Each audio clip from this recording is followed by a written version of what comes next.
Alright, welcome back to another episode. So we're still locked out in quarantine. Woo! That's super fun. Not really. But anyways, what do you do when you're locked down? Or kind of locked down in quarantine, kind of only go out for essential stuff? Well, you make mead, of course. Why not? So in this video, I'll be going over how to make a really simple coffee mead, essentially. So stay tuned.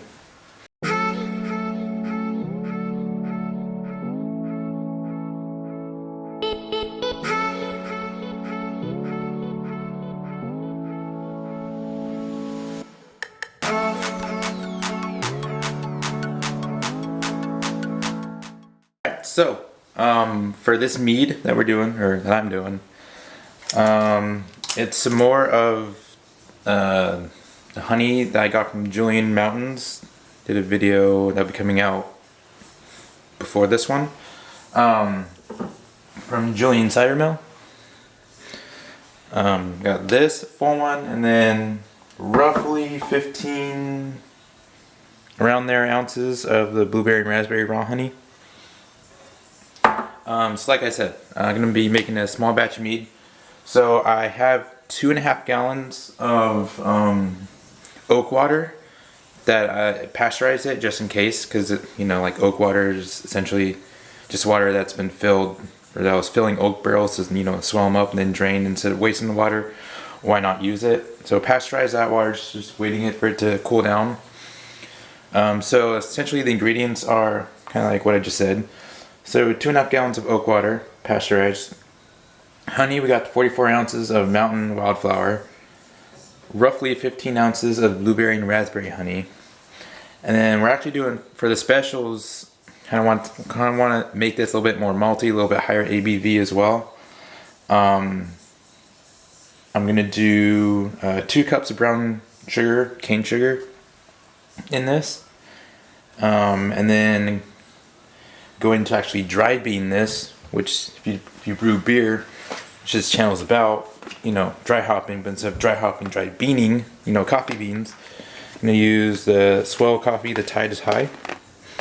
You can use about, I think I said, 3 ounces of that in here. And then that's going to probably be like the last week of fermentation. I'll probably ferment this for about a month.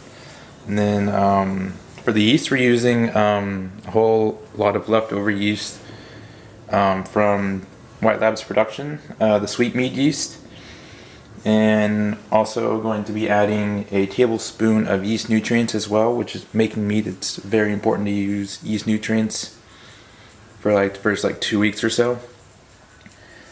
But yeah, just waiting for the water to cool down, and we'll get this we'll get this going.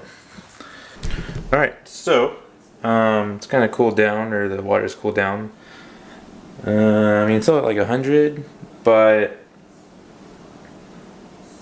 still cooling and all that. So, it's still kind of warm and cooling as we speak. I'm actually gonna add the honey because it's easier to add or incorporate honey into like warmer water. So like I said, all this honey, and then the other honey, the sugar, yeast nutrients. So let's get this going.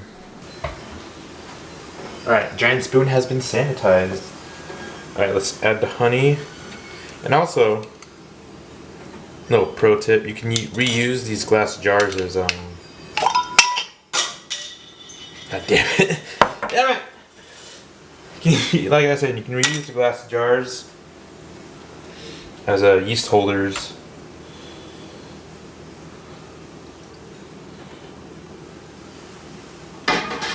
You want to kind of stir it in and get make sure it doesn't fall off. And get a vortex kind of going while the honey incorporates.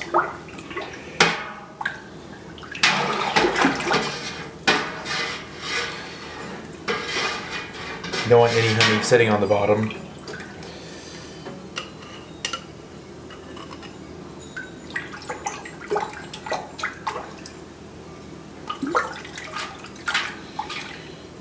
May need another spoon.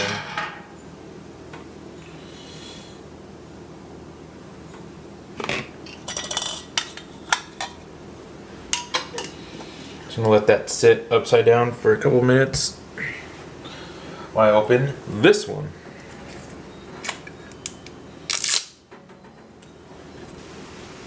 It smells amazing too. So let's get that a pour in. And also, since this honey is at room temperature, it's going to cool down the liquid as well. And also with stirring, it's going to cool it down.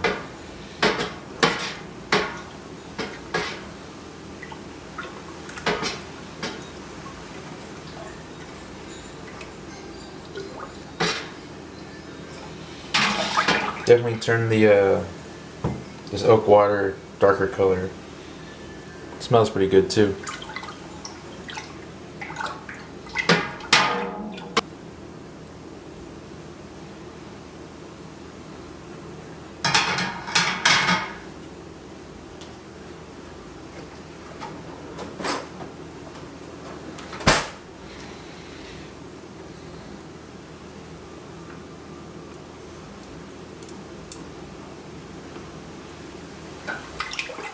This is always the hardest part, to get all the honey off or out of the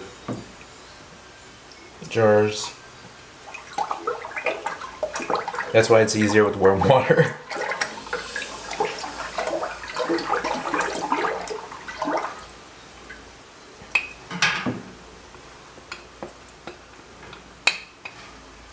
Yeah, you want to make sure to get all of it.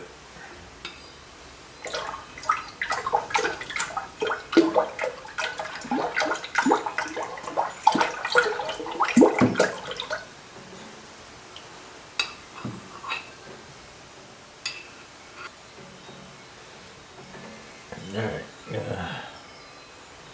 let's sit again.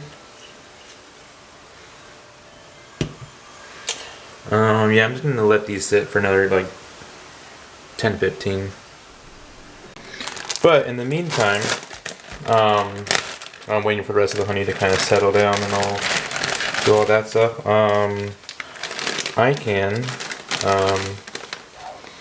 measure out 2 cups of brown sugar.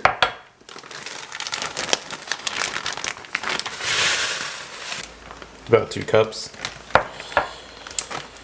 Yeah, just using some of this. You can get it at any grocery store, even in a pandemic.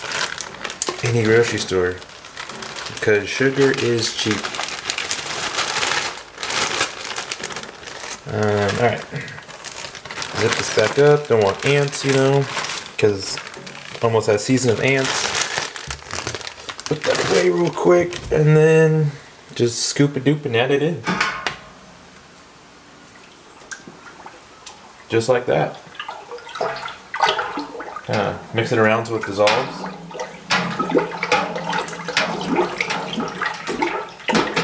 Well, I mean, we're still at 104-ish. Still kind of feels warm to the touch. But they definitely help cool down. Right here in like an hour, I'm going to sanitize the fermenter. And then the fermenter's room temp, which is like 70 something. So then that will also help bring down the temperature as well. Alright.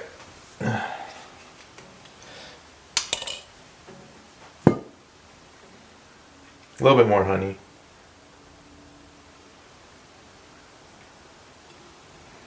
Alright, yeah, I'm also going to wait like another hour for all this to, oh crap.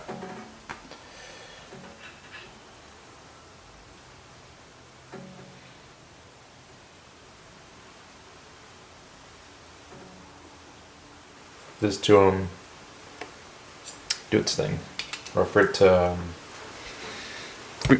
yeah, the rest of the honey to get to the bottom, or like the lid. All right, so we're gonna close that up,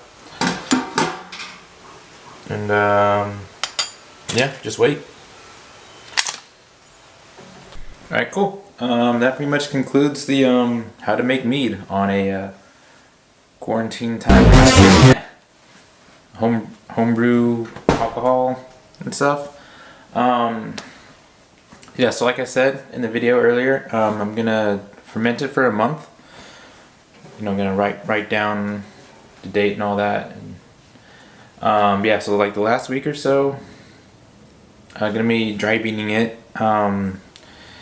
and I'm guessing it'll turn out good. I don't know. I've never done dry bean anything, but it should be good. I mean, that coffee smells delicious, anyways.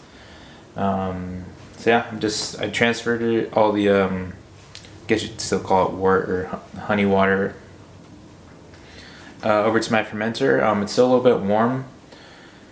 I gotta go to work here soon, so I'm gonna let it cool down in the fermenter.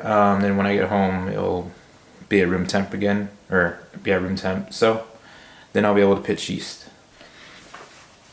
But yeah, thanks for watching. Remember, trying to gain followers, trying to get more content out, or brewing content, since there's downtime, and it can make mead or make cider, hard cider or cider or whatever, something of that realm. Yeah, so just trying to do that a little bit more, just smaller batches.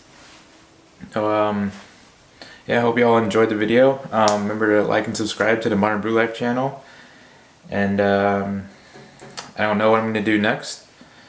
Maybe another cider, I don't know. But stay tuned and keep up with the channel. Thanks.